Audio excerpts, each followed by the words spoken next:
Hi, fourth graders. So we're going to continue our Casey at Bat poem with today's lesson. And our vocab is the same, but I do want to review it one more time because there's quite a lot of it.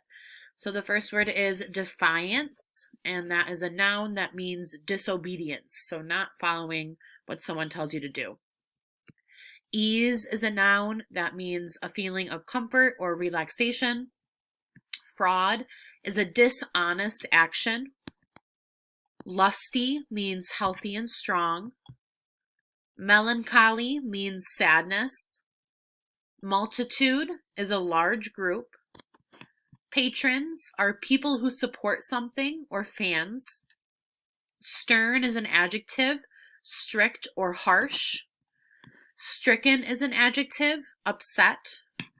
Visage is a face or the expression on it.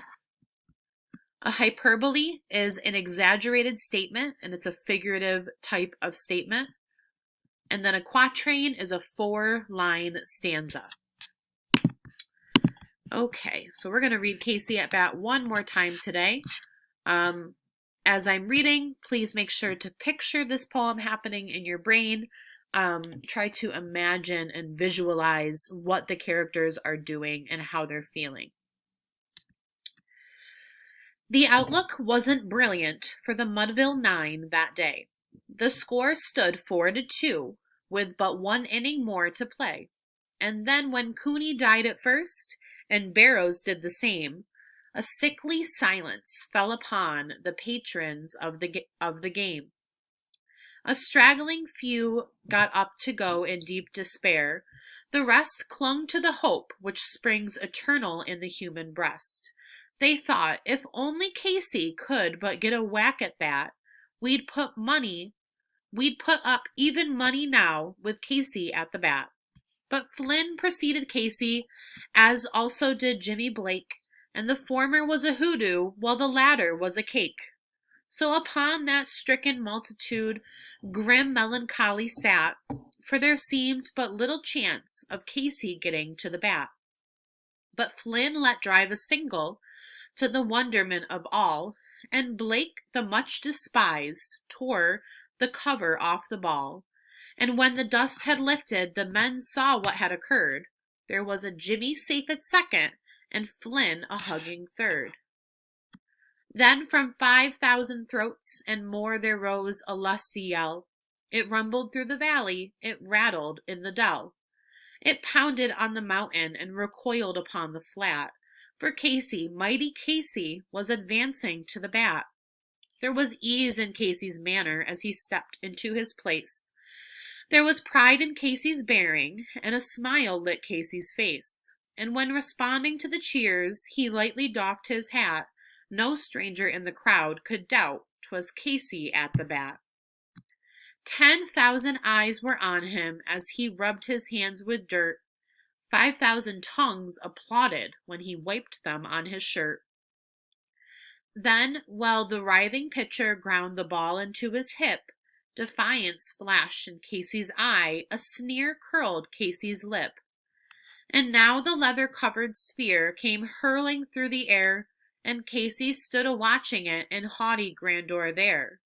Close by the sturdy batsman the ball unheeded sped. That ain't my style, said Casey. Strike one, the umpire said. From the benches black with people there went a muffled roar, like the beating of the storm waves on a stern and distant shore. Kill him! Kill the umpire! Shouted someone on the stand, and it's likely they'd have killed him had not Casey raised his hand. With a smile of Christian charity great Casey's visage shone. He stilled the rising tumult, he bade the game go on.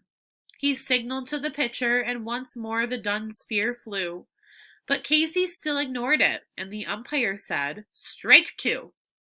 "Fraud!" cried the maddened thousands, and echo answered, "Fraud!" But one scornful look from Casey, and the audience was awed. They saw his face grow stern and cold. They saw his muscles strain, and they knew that Casey wouldn't let that ball go by again. The sneer is gone from Casey's lip. His teeth are clenched in hate. He pounds with cruel violence his bat upon the plate. And now the pitcher holds the ball, and now he lets it go. And now the air is shattered by the force of Casey's blow. Oh, somewhere in this favored land the sun is shining bright. The band is playing somewhere, and somewhere hearts are light. And somewhere men are laughing, and somewhere children shout.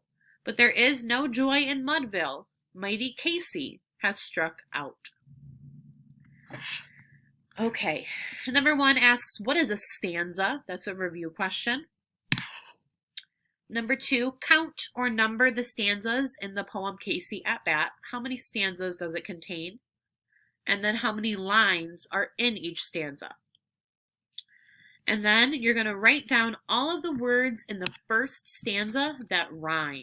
So go back to the very first stanza, write down the words that rhyme in the box. Okay, for your skills today, you're going to be writing a narrative poem. So it says, Casey at Bat tells a story about how things did not work out the way the people of Mudville thought they would. You'll follow its example in this writing activity. So just like in the poem, I want you to think of a time when something didn't go the way you expected. So in the poem, everybody thought that Casey was going to win the game for them. They were looking forward to him coming up. And then he ended up striking out. He ended up losing the game for the team. So think of a time when you were disappointed, when something happened that you didn't expect to happen, and write a sentence talking about it in this space below. Now describe the scene of your story. So what's the setting? Where was this located? When did it take place? How old were you? What grade were you in? Who was there with you? What did you expect to happen? So what did you think was going to happen? And then what actually happened? And how did you feel about what happened? Think of a detail you want to emphasize in your poem, so something important that you might want to repeat. And then how will you emphasize it? Are you going to make it a metaphor? Are you going to use repetition and say it more than once? Alliteration. You're going to use the same letter in the beginning sounds. A simile. Compare something using like or as. So pick which one you want to use, and then put all of that together and write your poem here. It should be at least a couple stanzas long, so make sure that you include all of the events that happened in that memory you're thinking of. All right, that's all for today. Remember, you can always rewind the video and listen to that poem more than once, and get on Zoom if you need any extra help. Have a great rest of your day, guys.